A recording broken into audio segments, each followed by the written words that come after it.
Tongi Shafiuddin market, এই হলো মার্কেটের অবস্থা। পুরো হলদুম পানি, পুরো দোকানপাট সব বন্ধ, পুরো মার্কেটে পানি উঠা, দোকানে পানি উঠে চলে গেছে।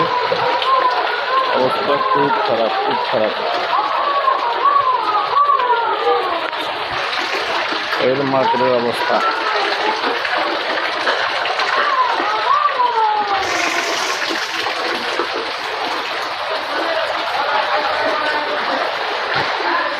কি ভাই বাজার করতে আসছো?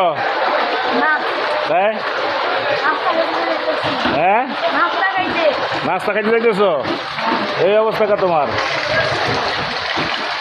কি নাস্তা খাবা এখন? এই পানির ভিতরে নাইমা?